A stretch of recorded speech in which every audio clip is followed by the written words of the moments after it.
在一望无垠的潮汐滩上，因纽特人搜寻野鸟蛋，这样新鲜美味的野鸟蛋富含营养且能快速的补充微量元素。上期，奇普带着几个孩子成功捕猎到野鹅后，一家人此时仍继续在凯维克河的浅滩上安营扎寨进行狩猎。随着天气的变暖，对因纽特人艾格一家来说，河面的解冻为春天带来了丰收，他们也开始寻找这个季节里的一种传统美味——海鸥蛋。一家人乘上小船，沿着凯维克河而下，往大海的方向驶去，前往一处海鸥筑巢的岛屿。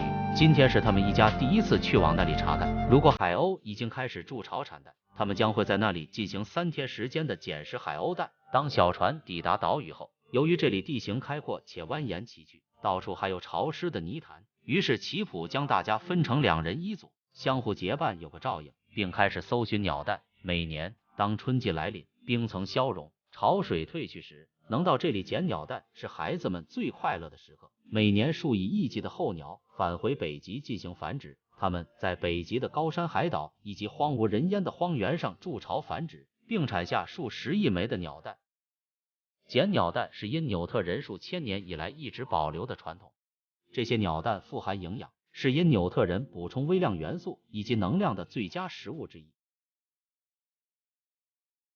经过1天的搜寻，一家人发现，现在大部分的鸟窝还是新建的，里面没有羽毛，海鸥还没有开始产蛋。虽然来早了点，但是经过1天的搜寻，大家还是很开心。他们很珍惜在野外自由自在的狩猎时光。在夕阳的余晖下，一家人乘船先返回了营地。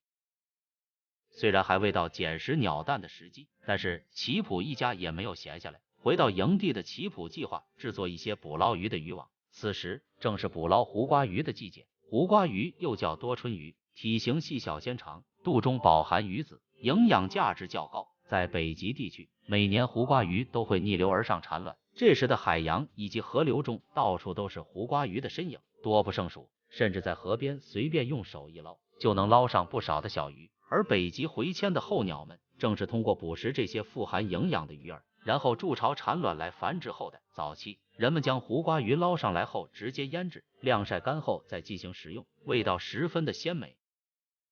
而现代人则会将胡瓜鱼进行煎炸，口感酥脆且味道非常的香。奇普在营地的河岸边砍来了一些赤杨的枝条，教孩子们制作渔网的技巧。由于胡瓜鱼细长且数量庞大，大型渔网并不适合捕捞，只能制作小渔网。而正在制作渔网的奇普不小心被锋利的刀尖划破了手指，鲜血直流。此时，艾格快速的拿来止血贴帮奇普包扎。奇普家扎营的地方距离最近医院也要数百公里，因此在野外遇到突发状况，短时间内猎人们只能依靠自己来解决。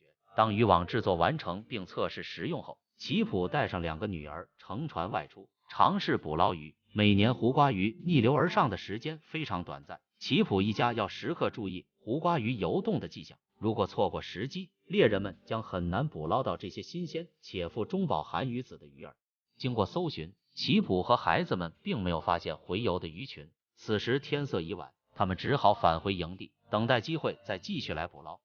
经过一段时间等待后，艾格一家再次来到凯维克河下游，寻找新鲜的海鸥蛋。在分头行动前，奇普向大家交代如何避免被野鸟攻击以及陷入泥潭的注意事项，然后大家开始分散开来寻找鸟蛋。这片潮汐滩地势平坦，一马平川，在春天明媚的光线照射下，显得非常的静美。这里不仅有海鸥蛋，还有野鹅、野鸭和野鹤产的各式各样的蛋。每年因纽特人艾格一家都会来到这里进行为期3天的鸟蛋采集。由于时间短，采集的数量有限，因此并不会对鸟类的生态平衡造成任何影响。一开始一家人走了1-2公里都没有发现鸟蛋，但是随着寻找范围不断的扩大，小女儿最先发现了一窝海鸥蛋，窝边的上空还飞着海鸥。采集鸟蛋时要非常小心，而且因纽特人不会将一窝鸟蛋全部采集完，其他人也陆陆续续找到了一些鸟蛋。这些新鲜的鸟蛋是艾格一家初春时节里最喜爱的食物之一。